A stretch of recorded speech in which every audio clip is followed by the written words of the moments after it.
Hello friends, வணக்கம். இன்றைக்கி நம்ம எக்லெஸ் ப்ளம் கேக் எப்படி குக்கர்லேயே பண்ணுறது அப்படின்றத பார்க்கலாம்.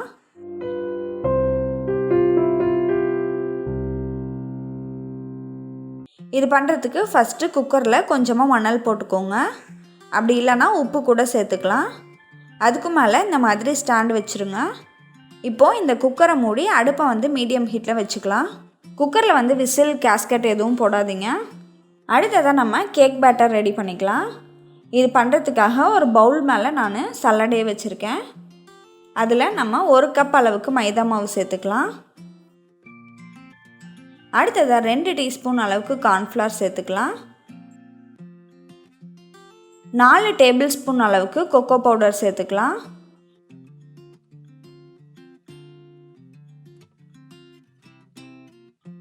அடுத்ததாக 1 teaspoon baking powder, 1/2 teaspoon baking soda, கொஞ்சமாக உப்பு, இது எல்லாத்தையும் சேர்த்து நம்ம நல்லா சலிச்சு எடுத்துக்கலாம்.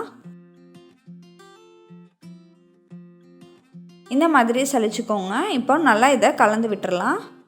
கொக்கோ பவுடர் நம்ம நல்லா அந்த ப்ரௌன் கலர் வரத்துக்காக தான் சேர்க்குறோம். உங்ககிட்ட கொக்கோ பவுடர் இல்லை அப்படின்னா 1/4 கப் அளவுக்கு சர்க்கரையை கேரமல் பண்ணி இது கூட சேர்த்துக்கலாம்.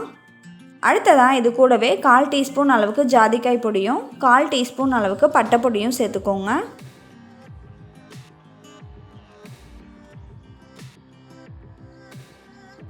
மூணு டேபிள் ஸ்பூன் அளவுக்கு டூட்டி ஃப்ரூட்டி சேர்த்துருக்கேன்.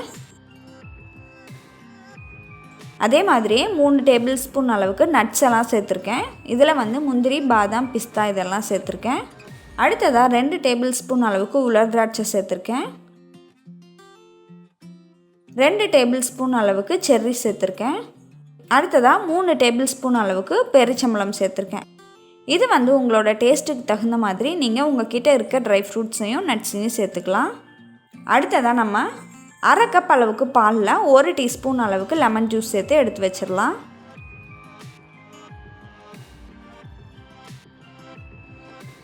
இப்போது ஒரு பவுலில் 1/4 கப் அளவுக்கு வெண்ணெய் சேர்த்துக்கோங்க.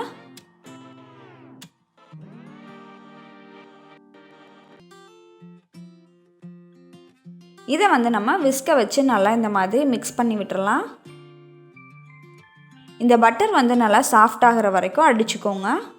இப்போ பாருங்கள், பட்டர் நல்லா சாஃப்ட் ஆயிடுச்சு. அடுத்ததாக இதில் 1/4 கப் அளவுக்கு சர்க்கரையை பவுடர் பண்ணி இது கூட கொஞ்சம் கொஞ்சமாக சேர்த்துக்கலாம்.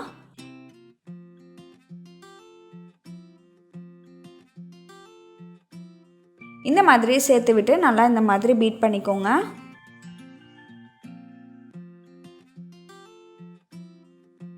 இப்போது இது கூடவே 1/2 கப் அளவுக்கு கண்டென்ஸ்டு மில்க் சேர்த்து நல்லா மிக்ஸ் பண்ணிக்கலாம். நல்லா மிக்ஸ் ஆகிற வரைக்கும் நல்லா கலந்துக்கோங்க.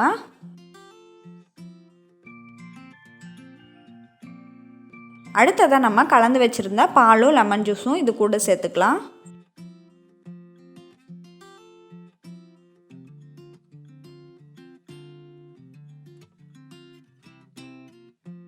இப்போது இதில் நம்ம ரெடி பண்ணி வச்சுருந்த மாவை கொஞ்சம் கொஞ்சமாக சேர்த்து இந்த மாதிரி மெதுவாக கலந்து விட்டுறலாம்.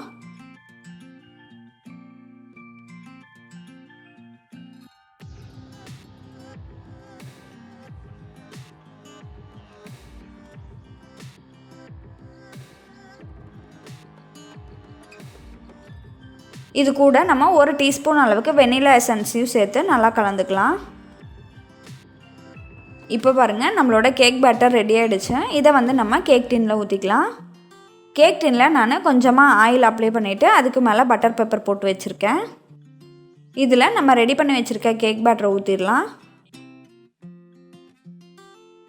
இப்போது இதை நம்ம குக்கருக்குள்ளே வச்சிடலாம். இப்போ நம்ம குக்கரை க்ளோஸ் பண்ணிடலாம். குக்கரில் விசில் கேஸ்கெட் எதுவும் போடாதீங்க.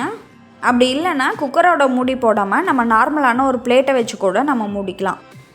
இப்போ நம்ம அடுப்பை சிம்மில் வச்சுட்டு ஒரு 45லேருந்து 50 நிமிஷம் வரைக்கும் நம்ம பேக் பண்ணிக்கலாம். இப்போ பாருங்கள், இந்த குச்சியில் எதுவும் ஒட்டலை. இது ரெக்டாங்கிள் டைப் அப்படிங்கிறதுனால கொஞ்சம் நேரம் ஆகும் ஃபுல்லாக குக் ஆகிறதுக்கு. எனக்கு கரெக்டாக 50 நிமிஷம் ஆச்சு. சப்போஸ் நீங்கள் ரவுண்டான பேக்கிங் டின் வைக்கிறீங்க அப்படின்னா அது கொஞ்சம் சீக்கிரத்துலேயே பேக் ஆகிடும். அப்படின்ற போது நீங்கள் ஒரு 1/2 மணி நேரத்துக்கு அப்புறமேட்டு ஒரு குச்சியை விட்டு குத்தி பாருங்கள். வெந்திருந்தது அப்படின்னா ஆஃப் பண்ணிடலாம், இல்லை அப்படின்னா இன்னும் கொஞ்சம் நேரம் விட்டுட்டு ஆஃப் பண்ணிக்கோங்க. இதை வந்து நம்ம எடுத்து வச்சிடலாம். இது வந்து கொஞ்சம் நேரம் நல்லா ஆறட்டும். கேக் வந்து நல்லா ஆறின பிறகு கட் பண்ணோம் அப்படின்னா நமக்கு வந்து கரெக்டான ஷேப் கிடைக்கும்.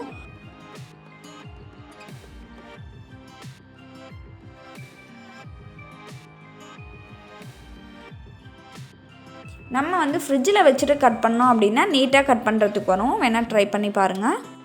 நீங்களும் இந்த கேக்கை உங்கள் வீட்டில் ட்ரை பண்ணி பார்த்துட்டு உங்களோட ஃபீட்பேக்கை கமெண்ட்டில் சொல்லுங்கள். நன்றி.